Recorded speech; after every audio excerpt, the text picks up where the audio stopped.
अध्याय 3 विकास क्रिस्टल टुकड़े। घने जंगल के अंधेरे में फेंग हेंग धीरे धीरे चल रहा था और उसके पीछे उसका ज़ोंबी क्लोन था।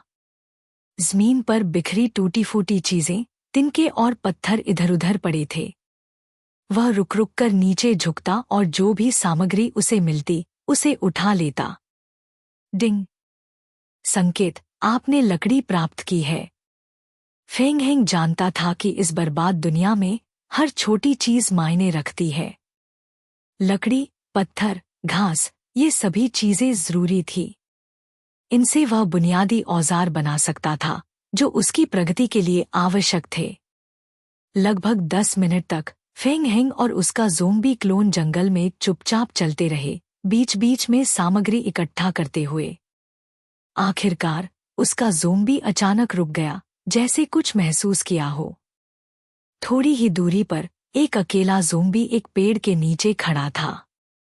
फेंग हेंग ने सतर्कता से झाड़ियों में छिपकर नीचे झुकते हुए उसे देखा। उसने क्षेत्र को ध्यान से स्कैन किया। इस दुनिया में ज़ोंबी सबसे बड़ा खतरा थे। उनसे लड़ना जोखिम भरा था, लेकिन कभी कभी वे एक अनमोल वस्तु गिराते थे, विकास क्रिस्टल, खेल में स्तर बढ़ाने की कुंजी। लेकिन अधिकतर खिलाड़ियों के लिए शुरुआत में ज़ोंबी से लड़ना मूर्खता थी। उपयोगी वस्तुओं की मिलने की संभावना कम थी और संक्रमण का खतरा बहुत अधिक था। समझदारी से सामग्री इकट्ठा करना और बेवजह की लड़ाई से बचना ही बेहतर था। लेकिन फेंग हेंग उन बाकी खिलाड़ियों जैसा नहीं था। अगर मैं पर्याप्त विकास क्रिस्टल इकट्ठा कर सका तो मैं जल्दी स्तर 2 तक पहुंच सकता हूं। और जब मैं वहां पहुंचूंगा तो मैं और ज़ोंबी क्लोन बुला सकता हूं। इससे मेरी ताकत बहुत बढ़ जाएगी। उसकी आंखों में एक चमक उभरी। उसने अपने बैग से सामग्री निकाली और देखा कि 2 लकड़ी के भाले बनाने के लिए पर्याप्त सामग्री थी। अपने ज़ोंबी क्लोन को चौकस मोड में सेट करते हुए फेंग हेंग ने अपने कौशल पैनल का उपयोग किया। बुनियादी उपकरणों की सूची उसकी आंखों के सामने थी, कुल्हाड़ी, साधारण बिस्तर, अलाव और अन्य चीजें। उसने तुरंत लकड़ी के भाले का चयन किया। उसके सिर के ऊपर एक हरे रंग की प्रगति पट्टी दिखाई दी। कुछ ही मिनटों में 2 साधारण भाले तैयार हो गए। डिंग! संकेत, आपने लकड़ी के भाले का निर्माण पूरा किया है। आपको लकड़ी का भाला 2 प्राप्त हुआ है। संकेत, आपको 2 मूल निर्माण कौशल अंक प्राप्त हुए हैं। फेंग हेंग ने एक भाले का वजन महसूस किया। हथियार बहुत अच्छा नहीं था, लेकिन फिलहाल यह काम चलेगा। उसने दूसरा भाला अपने ज़ोंबी क्लोन को फेंक दिया।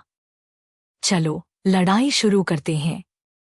भाले हाथ में लिए वे धीरे धीरे ज़ोंबी की ओर बढ़े। फेंग हेंग ने अपने क्लोन को पहले हमला करने दिया। ची! भाले की नोक ज़ोंबी के सड़े हुए शरीर में धंस गई।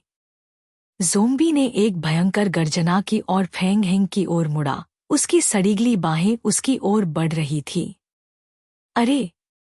मैंने तुम्हें मारा नहीं है, फेंग हेंग चिल्लाया, ज़ोंबी के हमले से बचते हुए। उसकी मांसपेशियों ने तुरंत प्रतिक्रिया दी और उसने भाला ज़ोंबी की छाती की ओर तेजी से बढ़ाया। भाले की नोक ज़ोंबी के शरीर में धंसी, लेकिन ऐसा लग रहा था जैसे पुराने, सूखे लकड़ी के टुकड़े में कुछ घोंपा हो। ज़ोंबी पर इसका कोई असर नहीं हुआ। हालांकि ज़ोंबी धीमा था, उसकी रक्षा काफी मजबूत थी। फेंग हेंग और उसका क्लोन सावधानीपूर्वक उसका पीछा करते हुए वार कर रहे थे। एक छोटी सी भी गलती, एक खरोंच, संक्रमण का कारण बन सकती थी, और इस खेल की शुरुआती अवस्था में संक्रमण मौत की सजा थी। आखिरकार लंबे संघर्ष के बाद ज़ोंबी ज़मीन पर गिर पड़ा। डिंग! संकेत, आपने एक ज़ोंबी को मार डाला है। आपको 2 उत्तरजीविता अंक प्राप्त हुए हैं। कोई विकास क्रिस्टल नहीं गिरा। फेंग हेंग ने निराश होकर बड़बड़ाया। इतने प्रयास के बावजूद उसे कुछ भी खास हाथ नहीं लगा। हालांकि वह बहुत अधिक आश्चर्यचकित नहीं था।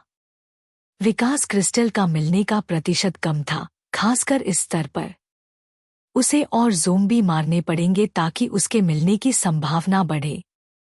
अभी वह आराम कर ही रहा था कि दूसरा ज़ोंबी शोर सुनकर उसकी ओर बढ़ने लगा।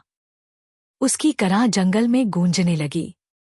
ठीक है, एक बार फिर से फेंग हेंग ने भाला उठाया और उसकी आंखों में दृढ़ निश्चय चमक उठा।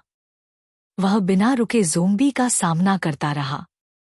जब तक उसने 8वां ज़ोंबी मारा, उसकी किस्मत ने अंततः उसका साथ दिया। डिंग! संकेत, आपने एक मजबूत ज़ोंबी को मार डाला है। आपको 3 उत्तरजीविता अंक प्राप्त हुए हैं। संकेत, आपको एक विकास क्रिस्टल टुकड़ा एक प्राप्त हुआ है। फेंग हेंग ने राहत की सांस ली और उसने चमकते हुए लाल क्रिस्टल टुकड़े को देखा।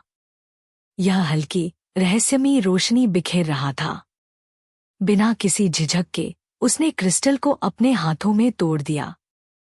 लाल धुआं उठा और उसकी त्वचा में समा गया। डिंग! संकेत, आपने विकास क्रिस्टल टुकड़े को अवशोषित कर लिया है।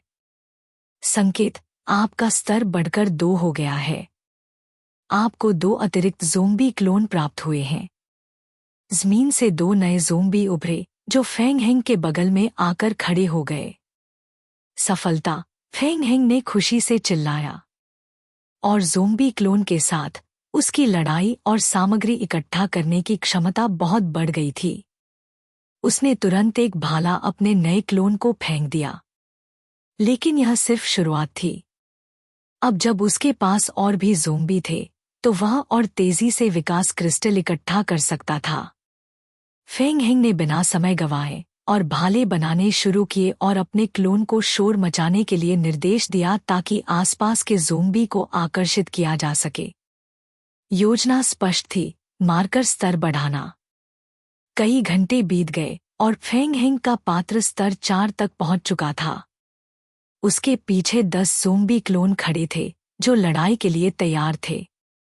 लेकिन जैसे जैसे उसका स्तर बढ़ा, खेल और कठिन होता गया। जितना ऊंचा उसका स्तर, उतने अधिक विकास क्रिस्टल की आवश्यकता थी।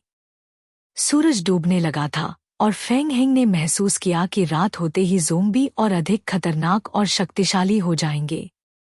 बिना किसी सुरक्षित स्थान के अंधेरे में उनका सामना करना आत्मघाती था। उसे अब सुरक्षा की जरूरत थी। अपने बैग से उसने सर्वाइवल रेडियो निकाला। इसका खोज फंक्शन उसे नज़दीकी सिस्टम शेल्टर खोजने में मदद कर सकता था, लेकिन इसके लिए उसे उत्तरजीविता अंक खर्च करने पड़ते। फेंग हेंग ने अपनी अंक राशि देखी। अब तक उसने 172 अंक जमा कर लिए थे, जो खेल के शुरुआती चरण में एक अच्छा योग था। 10 अंक खर्च कर वह निकटतम शेल्टर का स्थान खोज सकता था और रात में अपनी सुरक्षा सुनिश्चित कर सकता था। बिना कोई देर किए उसने अंक खर्च किए और शेल्टर के निर्देशांक प्राप्त किए। अब रास्ता साफ था। फेंग हेंग उस शेल्टर की ओर बढ़ चला, जहां पहुंचकर वह सुबह फिर से अपनी यात्रा जारी रखेगा।